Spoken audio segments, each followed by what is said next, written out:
નમસ્કાર, આપ જોઈ રહ્યા છો નેશન પ્લસ ન્યૂઝ. હું છું આપની સાથે વિભિક્ષા પરમાર. પહેલા જ વરસાદે વડોદરા મહાનગરપાલિકાની પ્રી મોન્સૂન કામગીરીના લીરે લીરા ઉડાડી દીધા છે. ખાસ કરીને વડોદરાના વ્યસ્ત ગણાતા બાજવા છાણી નાળામાં ભારે પાણી ભરાઈ જવાના કારણે વાહન વ્યવહાર સંપૂર્ણપણે ઠપ થઈ ગયો છે. દર વર્ષની જેમ આ વર્ષે પણ પાલિકાના અધિકારીઓએ ચોમાસા પહેલા કરોડો રૂપિયાના ખર્ચે ડ્રેનેજ સફાઈ અને પ્રી મોન્સૂન એક્શન પ્લાનની મોટી વાતો કરી હતી, જે ગત રાત્રે વરસેલા ધોધમાર વરસાદના પાણીમાં ધોવાઈ ગઈ છે. ભારે વરસાદના કારણે વડોદરાના બાજવા છાણી રેલવે નાળાનો અંડરપાસમાં 4 થી 5 ફૂટ સુધી પાણી ભરાઈ ગયા હતા. આ ધસમસતા પાણીની વચ્ચેથી પસાર થવા જતા એક ટેમ્પો અધવચ્ચે જ બંધ પડી ગયો હતો.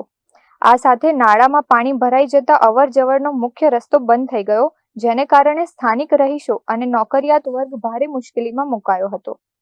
કોઈ વૈકલ્પિક રસ્તો ન હોવાના કારણે લોકોએ મજબૂરીવશ અત્યંત જોખમી રસ્તો પસંદ કરવો પડ્યો. સ્થાનિક લોકો પોતાના જીવ હથેળી પર મૂકીને ઉપરથી પસાર થતા રેલવે ટ્રેક પરથી ચાલીને જવા માટે મજબૂર બન્યા હતા. હાઈ સ્પીડ ટ્રેનોની અવરજવર વચ્ચે આ પ્રકારે પાટા પરથી પસાર થવું એ કોઈ મોટી દુર્ઘટનાને આમંત્રણ આપી રહ્યું છે. છતાં તંત્ર તરફથી કોઈ મદદ જોવા મળતી નથી. પહેલા જ સામાન્ય વરસાદમાં જો વડોદરાની આ દશા થતી હોય તો આગામી દિવસોમાં જ્યારે ભારે વરસાદ પડશે ત્યારે વડોદરાની જનતાની હાલત શું થશે, તે એક મોટો સવાલ છે. વડોદરા મહાનગરપાલિકા દ્વારા પ્રી મોન્સૂનના નામે જે કામગીરી કરવામાં આવી છે તે યોગ્ય છે ખરી, કે પછી માત્ર ભ્રષ્ટાચારના નામે આંકડાઓ જ બતાવવામાં આવ્યા છે?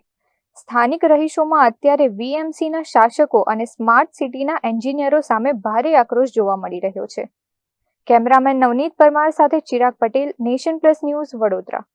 સમાચારોના સતત અપડેટ મેળવવા માટે અમારી નેશન પ્લસ ન્યૂઝની યુટ્યુબ ચેનલને સબસ્ક્રાઇબ કરો, બેલ આઇકન દબાવો અને જોડાયેલા રહો ફેસબુક, ઇન્સ્ટાગ્રામ અને ટ્વિટર પર.